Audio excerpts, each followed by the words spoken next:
Saya Wanggihud ya. Saya lahir dari Palimanan Cirebon, salah satu desa di Pegagan. Saya lahir 24 Mei 1988. Dan saya berlatar belakang dari keluarga yang cukup, gitu ya. Gitu. Bapak saya pensiunan BUMN, dan ibu saya seorang ibu rumah tangga, dan ya bisa dibayangin tidak ada latar belakang seni ya, gitu, dalam keluarga, gitu. Dan ini menjadi ruang pertarungan ya, gitu, untuk pertarungan saya dalam ekosistem seni di Indonesia, gitu. Dan sampai hari ini ya saya masih bisa bertahan dengan dengan jalan yang harus saya jalanin, gitu. Dan itu kan beresiko ya, di Indonesia itu beresiko. Menjadi seniman itu resiko besar, karena akan, apalagi bicara tentang isu ya, menjadi seniman itu beresiko, apalagi bicara tentang isunya, gitu. Itu isu-isu perlawanan, isu yang sangat jauh dari narasi bangsa, gitu ya. Dalam artian negara pasti akan tidak suka hal itu, gitu. Tapi di sana saya sangat sadar risiko itu, gitu. Makanya saya selalu menyebarkan nilai-nilai militansi, gitu ya. Karena nilai-nilai militansi itu adalah kemandirian, gitu. Itu militansi adalah pantom itu sendiri buat saya. Jadi memang pada akhirnya nilai-nilai militansi atau gagasan-gagasan itu harus dimiliki oleh generasi hari ini, gitu. Karena kelak kita akan mandiri, dan militansi akan ada terus di dalam jiwa-jiwa para martir ya ini, atau para pejuang lah ya, gitu. Jadi memang ya namanya juga pejuang, karena hidup kan bukannya pelarian tapi itu perjuangan, gitu. Bukannya pengorbanan, tapi juga itu adalah kerja-kerja kemanusiaan, gitu. Dan di sana buat saya ya pantomim bisa menghidupi dan kita hidupin, bahkan pantomim sendiri menjadi cara untuk bisa menjembatani segala hal yang berkaitan dengan nilai-nilai sosial, nilai kemanusiaan, nilai yang kita dapat dari Tuhan Yang Maha Esa.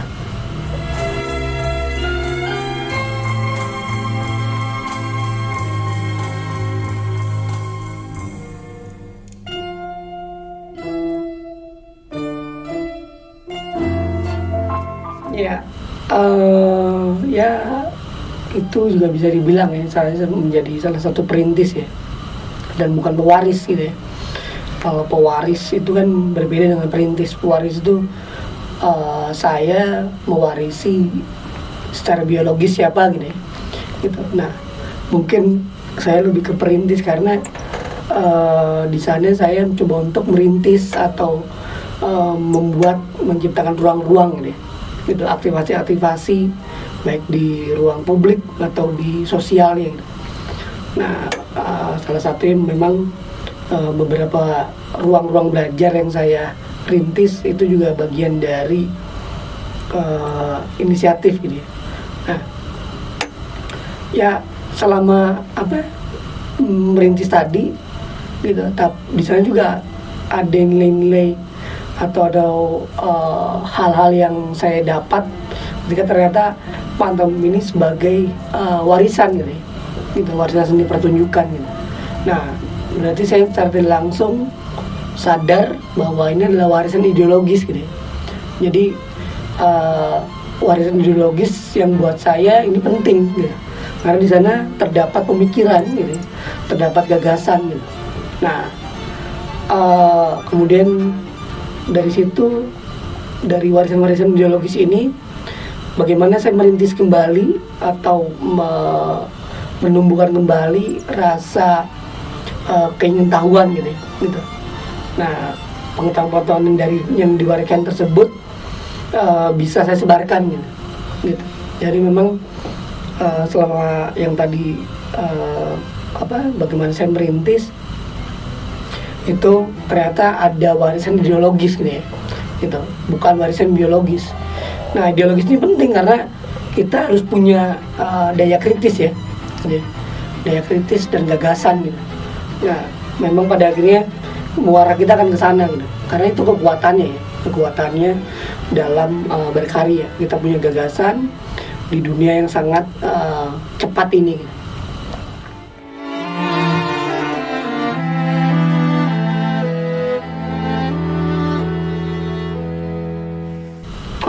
Yang memotivasi saya salah satunya adalah lingkungan ya, gitu.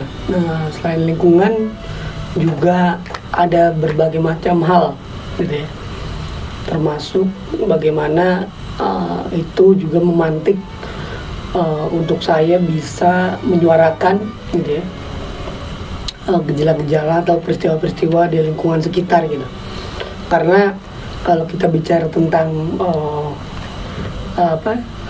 tadi sosial tadi gitu ya, itu akan banyak sekali gitu ya, yang kita temuin gitu. Nah, hal itu yang saya dapetin, kemudian saya mengkreasikan gitu ya, mereduksi hal tersebut menjadi sebuah karya gitu.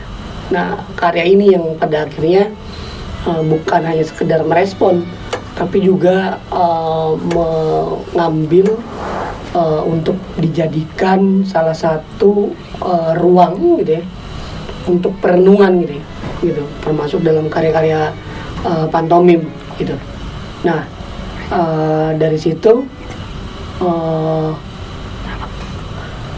muncul bentuk-bentuk yang nantinya mungkin kalau di pantomim itu akan bicara tentang tubuh gitu ya, gitu, dan bagaimana imajinasi yang dinyatakan dalam bentuk pernyataan publik gitu ya, gitu. Nah, pernyataan publik ini penting karena publik ini kan juga tidak banyak yang tersentuh gitu ya, gitu, baik dia yang terpinggirkan, baik dia yang luput dari radar gitu ya, gitu. Jadi itu yang memotivasi saya untuk bisa melahirkan karya bahwa ruang publik, ruang sosial, kemudian hal-hal yang dekat dengan kita itu menjadi motivasi untuk bisa saya tuliskan, saya terjemahkan dalam bentuk karya seni pantomim. Ya, sampai detik ini ya, ada 20 tahun ya, kita 20 tahun lebih gitu. Nah, tapi untuk 20 tahun itu juga kan fase yang tidak mudah ya, tidak mudah dan tidak murah ya. Nah, itu yang saya sadarin karena pantomim gitu ya, ilmu yang atau bagian ilmu dan pengetahuan yang sulit didapat gitu ya. Gitu. Kenapa sulit didapat?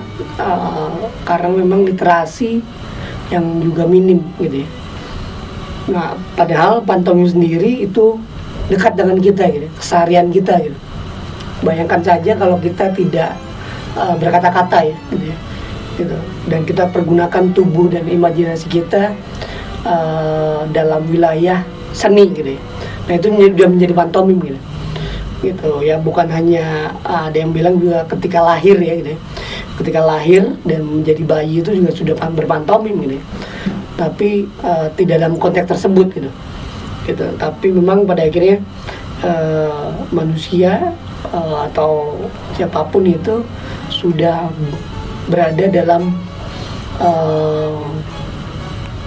porsi atau posisi di mana tubuhnya sudah berpantomim, tinggal bagaimana memberikan seni gitu ya, gitu, ruang seni untuk bisa ada nilai gitu ya, gitu. Nah, ketika hidup sudah hilang rasa nilai-nilainya, mungkin pantomim menjadi jembatan ya gitu. Gitu. Nah, pantomim itu kan bisa menjadi jembatan itu, menjadi jembatan nilai-nilai, akan kembali lagi pada sisi memanusiakan manusianya.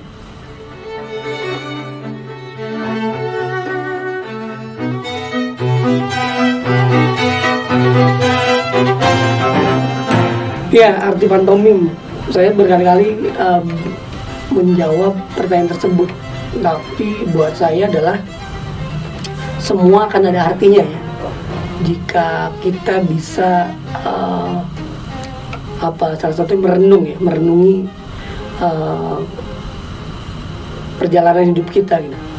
Dan saya sekali lagi selalu menjawab ketika ada pertanyaan apa artinya sih buat pantang buat saya gitu. Satu adalah pantang itu adalah pekerjaan sikap gitu. Nah, kita kan harus punya keberpihakan dan sikap kita terhadap suatu hal ya gitu. Nah, makanya pantomim kenapa saya memiliki penyebutan tersebut. Nah, salah satunya adalah itu gitu. Arti pantomim buat saya adalah dia akan hidup di setiap zaman gitu ya.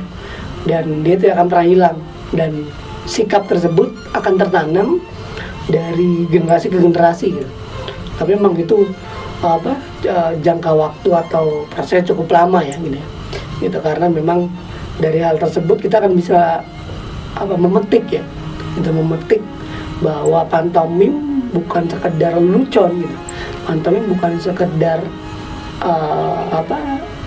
sesuatu yang hiburan belaka gitu. Tapi ternyata pantomim memiliki rentang waktu yang panjang untuk kita bisa melihat kembali bahwa pantomim ini punya semangat zaman gitu.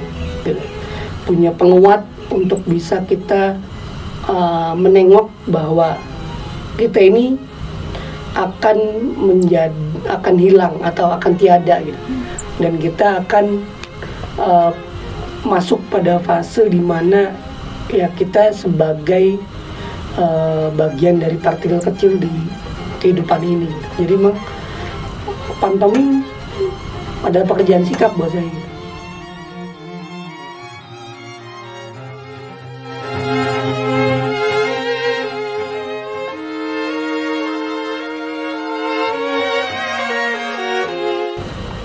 Ya, tadi ya sejarah panjang pantomim ya. Dimana pantomim sendiri kalau kita baca literatur kembali gitu ya, pantomim sebagai bentuk perlawanan ya, gitu. Perlawanan sebagai bentuk pemberontakan gitu. Nah, kenapa perlawanan pemberontakan ya, ini mesti saya luruskan dan saya pertegas kembali karena itu menjadi salah satu jantung estafet di mana gagasan itu lahir setiap zaman gitu ya. Entah dari zaman purba gitu ya, kemudian zaman klasik, kemudian zaman modern hari ini gitu. Karena kita akan menemui berbagai macam peristiwa ya, termasuk perang ya gitu. Nah, di perang ini juga muncul juga gitu gerakan-gerakan pantomim yang mengarah pada itu gitu, perlawanan.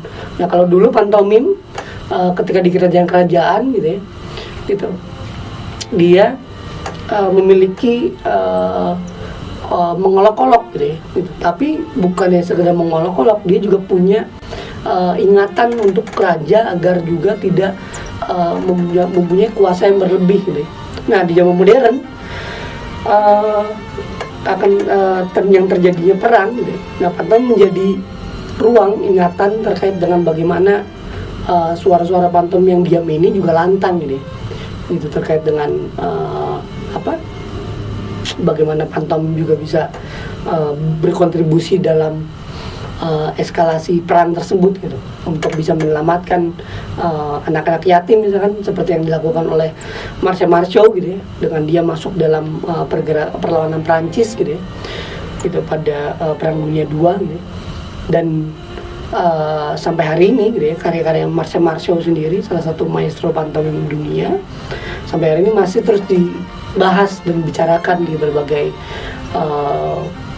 belahan dunia, dan teman-teman seniman, budayawan gitu ya, para praktisi dan para akademisi dan intelektual masih membahas karya-karya Marcel karena memang Marcel lahir dari gejolak perang, kemudian dia juga mengalami hal tersebut, dan karya-karya perlawanannya itu bisa menyebar gitu. Nah, jadi memang pantomim sendiri itu bukan hanya hiburan belaka atau lelucon, tapi dia punya nilai dan punya gagasan yang bisa dibagikan, termasuk saya hari ini bicara seperti itu.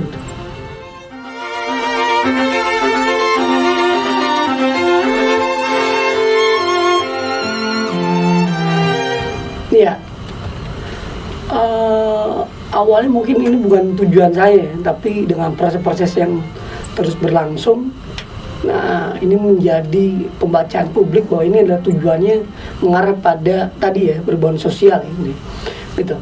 Nah, tapi memang kita harus punya salah satu itu ya, target gitu, goal lah, gitu ya, tujuan tersebut gitu. Tapi di sisi lain saya seperti belum belum banyak ya melakukan perubahan sosial gitu. Tapi kalau bisa bilang ya itu adalah perubahan upaya-upaya kecil ya gitu, perubahan itu gitu. Karena kita harus juga melakukan perubahan terhadap termasuk saya sendiri ya gitu, perubahan mental gitu ya, gitu, perubahan pikiran gitu untuk bisa mengikuti iklim zaman ya gitu. Nah, jadi memang tujuan saya sederhana gitu, bahwasanya terkait dengan pandemi adalah penyedartahuan gitu. Nah, bagaimana kita juga punya kecerdasan sosial gitu ya, dan kesadaran intelijensi publik gitu ya, gitu. Nah, kita kan manusia ya, punya intelijensi gitu ya. Nah, itu yang kadang tidak dipakai gitu, itu yang kadang tidak digunakan dalam situasi dan kondisi apapun gitu. Nah, karena di pandemi sendiri pasti punya kesalahan gitu ya dalam sejarahnya, dan sampai hari ini gitu. Tapi di lain hal, pantomim juga bisa menjadi penggerak gitu ya, dan penguat gitu ya. Untuk apa? Untuk diri yang sebagai senimannya, dan untuk orang lain, masyarakatnya gitu. Karena ya bayangin aja kalau kita hidup tanpa kata ya gitu ya, gitu. Tubuh kita akan bergerak, dan lewat gerakan tubuh atau lewat imajinasi itu menjadi kekuatan gitu, menjadi penguat bahkan gitu ya, untuk bisa kita menggerakkan gerakan yang lainnya gitu. Nah, itu salah satunya gitu. Nah, itu yang akan mengarah pada perubahan sosial gitu. Lewat gerakan-gerakan yang digerakkan oleh masyarakat, atau melalui gerakan-gerakan yang digerakkan tanpa ikut gerakan yang lain. Nah, itu akan menjadi perubahan sosial, karena perubahan itu kan harus bergerak gitu. Perubahan itu harus bergerak, perubahan itu harus ke depan gitu, dan bukan ke belakang. Nah, biar yang belakang ini menjadi pelajaran gitu. Nah, selama ini kita selalu luput bahwa hal yang lalu, yang di belakang ini bukan pelajaran, tapi harusnya itu menjadi pelajaran kita untuk bisa maju ke depan, untuk melakukan tadi perubahan sosial lewat gerakan-gerakan yang diinisiasi atau yang dilakukan oleh masyarakat